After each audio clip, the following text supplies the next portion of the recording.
October 25, 1944, 6:47 a.m., Philippine Sea off the island of Samar. Ensign William Brooks is flying routine anti-submarine patrol in his TBF Avenger when he sees ships on the horizon, probably friendlies, Admiral Halsey's Third Fleet. He radios back to his carrier, the USS St. Lo.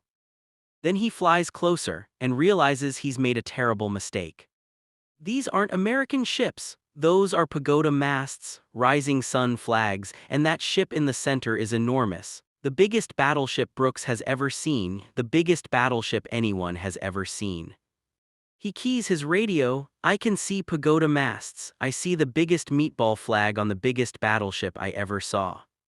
Below him, steaming directly toward his ship and the rest of Taffy 3, is the Japanese center force.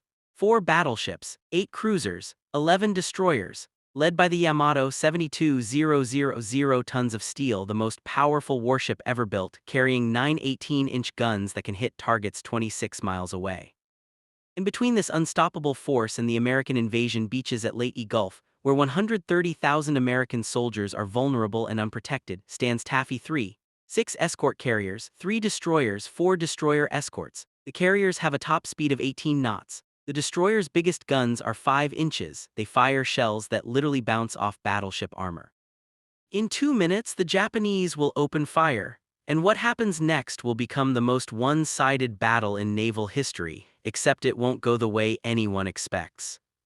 This is the story of the battle off Samar, when destroyers charged battleships, when impossible odds met impossible courage, and when a handful of ships wrote one of the greatest chapters in naval history.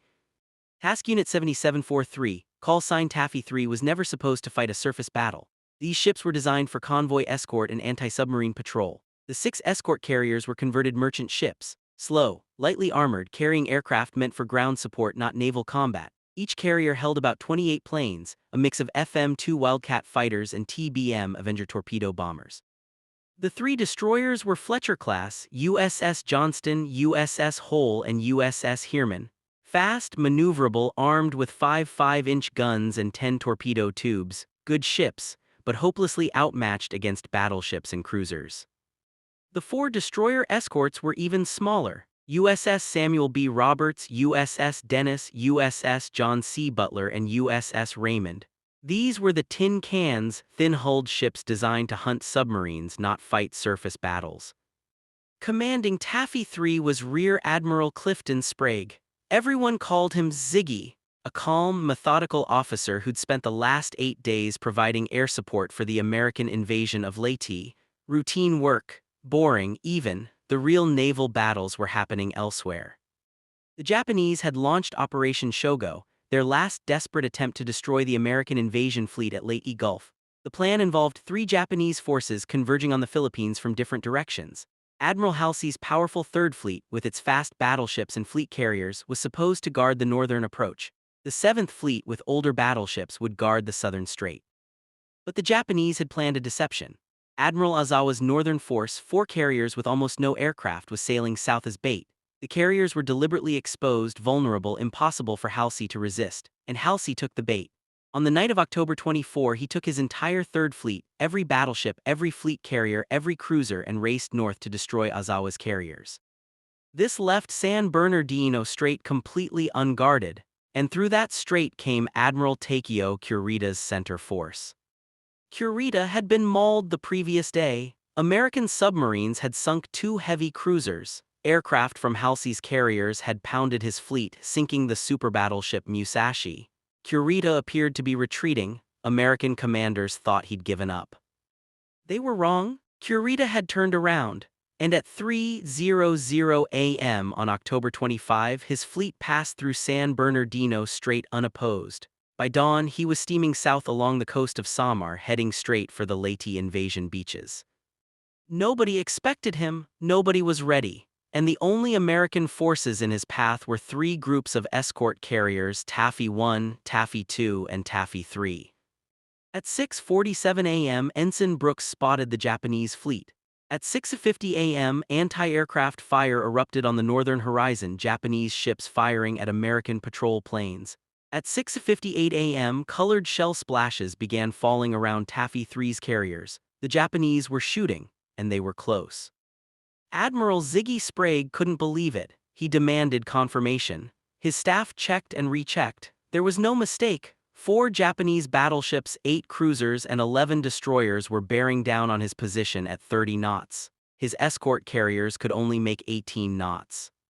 The math was simple. The Japanese would catch them, and when they did, Taffy 3 would be destroyed. Then Kurita's fleet would reach Leyte Gulf, and 130,000 American soldiers packed on invasion beaches with nowhere to run would be slaughtered by battleship fire. Sprague had minutes to decide. He could run, try to buy time, hope reinforcements arrived before his ships were sunk, or he could do something insane. He did both. At 7:01 a.m., Sprague ordered his carriers to turn south and run at maximum speed. Make smoke, launch all aircraft, call for help from anyone who could hear. Then he gave an order that should have been suicide. Small boys attack. Small boys, that was Navy slang for destroyers and destroyer escorts. He was ordering his 7 escort ships, his entire screen, to attack the Japanese fleet. Destroyers against battleships. It should have been mass murder. USS Johnston was commanded by Commander Ernest Evans. A Cherokee from Oklahoma, Evans had told his crew when he took command, "This is going to be a fighting ship. I intend to go in harm's way, and anyone who doesn't want to go along had better get off right now." Nobody got off. When Sprague's order came through, Evans didn't wait for his squadron commander to organize an attack. He just went, alone. At 7:10 a.m., Johnston turned toward the Japanese fleet and accelerated to flank speed. Her crew could see the enemy ships clearly now, the massive pagoda superstructures, the enormous gun turrets swinging toward them. The sheer size of the battleships was overwhelming. Johnston charged directly at them. For 20 minutes, Johnston raced toward the Japanese fleet while shells fell around her. The Japanese had her range, but Johnston was zigzagging, making herself hard to hit. She closed to 10,000 yards, then 8,000. Her 5-inch guns opened fire on the nearest cruiser, pumping out rounds as fast as the crews could load them. Hits sparkled on the Japanese cruiser. But 5-inch shells couldn't penetrate cruiser armor. Johnston was hitting the enemy and doing almost no damage. Commander Evans didn't care. He kept closing, 7,000 yards, 6,000 yards into torpedo range. At 5,000 yards, Evans gave the order, "Fire torpedoes." Johnston launched all 10 torpedoes, then she heeled over hard, throwing up a smoke screen, and turned to escape. Behind her, the torpedoes streaked toward the Japanese fleet. One of them hit the heavy cruiser Kumano. The explosion tore open Kumano's bow. The cruiser slewed out of formation, flooding, crippled. She would survive but was out of the battle. Johnston had wounded a heavy cruiser, and for a moment the Johnston's crew celebrated. Then the Japanese replied. Shells from multiple Japanese ships hit Johnston simultaneously. An 8-inch shell penetrated her bridge, killing several men and wounding Evans. A 14-inch shell from a battleship smashed into Johnston's engine room. The explosion tore through the ship. Steam pipes ruptured, men screamed. The engine room flooded. Johnston lost power to half her guns, her speed dropped. She was burning, listing barely under control. But Evans refused to stop. He ordered emergency repairs, got one engine partially working, and turned Johnston back toward the enemy. Behind Johnston, USS Hoel and USS Heermann were making their own attacks. Hoel charged the battleship Congo, firing torpedoes and guns. She scored no hits but forced Congo to turn away, disrupting the Japanese formation. Then Japanese shells found Hoel. A 16-inch round from Congo hit her directly. The explosion nearly tore the destroyer in half. Another hit knocked out her engines. Another destroyed her bridge. Within 15 minutes, Hoel was dead in the water, burning, sinking. Heermann drove between the Japanese battleships and cruisers, firing at point-blank range. She was so close that Japanese ships almost collided trying to avoid her. She launched torpedoes at the battleship Haruna and the cruiser Haguro. Both ships turned hard to avoid the torpedoes, breaking their attack runs on the carriers. Meanwhile, the 4 destroyer escorts were charging in. These ships were even smaller than the destroyers. USS Samuel B. Roberts, Sammy B., was commanded by Lieutenant Commander Robert Copeland. When he received the attack order, Copeland told his crew, "This will be a fight against overwhelming odds from which survival cannot be expected. We will do what damage we can." Samuel B. Roberts charged the Japanese heavy cruiser Chikuma. For an hour, Sammy B. fought Chikuma at close range. The tiny destroyer escort's 5-inch guns scored over 50 hits on the cruiser. When Sammy B's ammunition ran out, her crew switched to anti-aircraft shells, the only ammunition left. They kept firing. Then 3 Japanese battleships turned their guns on Samuel B. Roberts. Shells rained down. One hit penetrated Sammy B's engine room. Another destroyed her guns. The ship was torn apart. At 9:10 a.m., Lieutenant Commander Copeland gave the order to abandon ship. Samuel B. Roberts rolled over and sank. USS Johnston, still fighting on one engine, continued attacking. Crippled, burning, barely afloat, Johnston positioned herself between the Japanese cruiser Yahagi and Taffy 3's carriers. Yahagi was launching torpedoes at the American carriers. Johnston opened fire on Yahagi, disrupting her attack. The Japanese fleet concentrated fire on Johnston. Every ship that could see her shot at her. She was hit again, and again. Her remaining gun turrets were destroyed, her hull was shredded, but she kept fighting. Commander Evans, bleeding from multiple wounds, moved through the burning ship directing damage control. When Johnston's main battery was destroyed, he directed the crew to fire the remaining anti-aircraft guns at Japanese ships. When those were destroyed, he had men fire rifles at enemy planes. At 9:45 a.m., with no power, no weapons, and sinking rapidly, Evans gave the order to abandon ship. Johnston rolled over and went down. Evans was last seen on the bridge as the ship sank. He went down with his ship. 300 miles away, Admiral Halsey realized his mistake. He'd been lured north. The real threat wasn't Ozawa's empty carriers, it was Kurita's battleship steaming toward Leyte Gulf. Halsey turned his fleet around, but he was hours away, too far to help. Aboard Taffy 3's carriers, the situation was desperate. Aircraft were launching with whatever weapons they had. Some carried depth charges meant for submarines useless against battleships. Some carried only machine gun ammunition. Pilots attacked anyway. They made dry runs, diving at Japanese ships without dropping anything, just to force the enemy to maneuver and disrupt their fire. When pilots ran out of ammunition, they'd land, rearm with whatever was available, and launch again.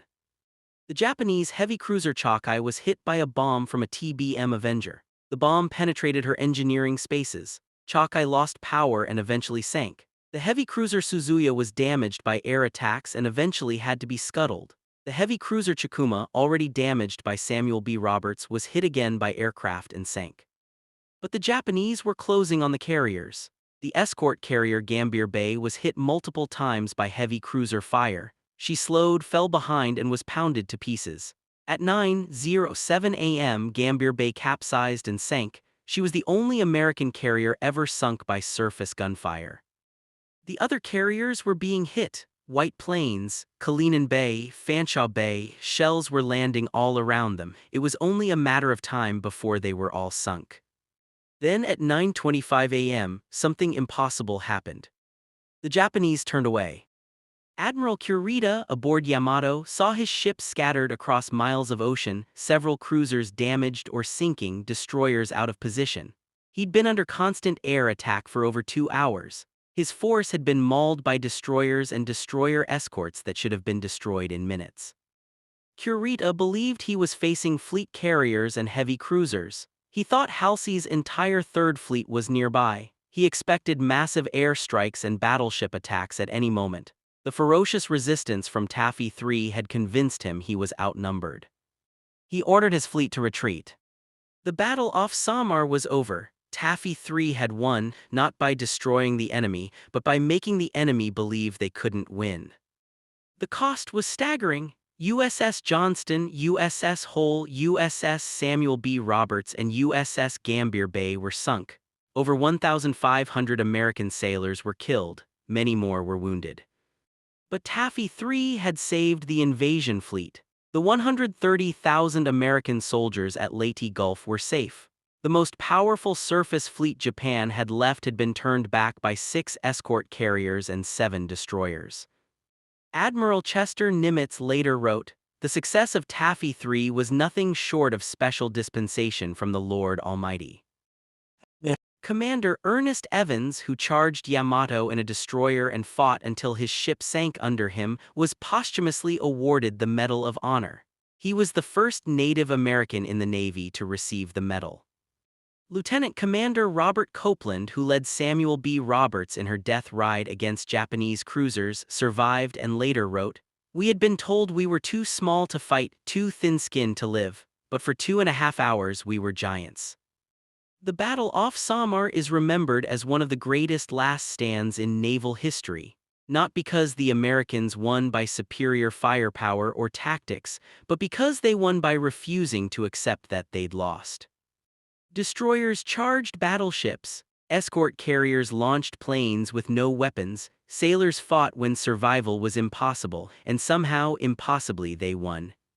Fleet Admiral William Halsey, whose decision to chase Ozawa's decoy fleet left Taffy 3 exposed, later called the battle off Samar the most gallant naval action in American history. Historians have described it as the naval equivalent of the Battle of Thermopylae, a tiny force holding off overwhelming numbers, except at Thermopylae the defenders all died. At Samar they survived, and they won. The wreck of USS Johnston was found in 2019 over 20,000 feet deep in the Philippine Sea. She rests on the ocean floor, still pointing toward the enemy she charged 75 years ago. The story of Taffy 3 is the story of ordinary men doing extraordinary things. Sailors who knew they were outmatched, outgunned, and probably going to die, but who fought anyway. Because behind them were 130,000 American soldiers who had no idea how close they came to annihilation. Those soldiers survived because of Taffy 3, because destroyers charged battleships, because impossible courage met impossible odds, and because sometimes in the chaos of war the greatest victories come from the most desperate stands. This was the battle off Samar, when small boys became giants, and when history recorded one of its greatest last stands. If this story inspired you, subscribe to Wartime Secrets for more incredible untold stories from World War II. What other desperate last stands from WW2 should we cover? Let us know in the comments.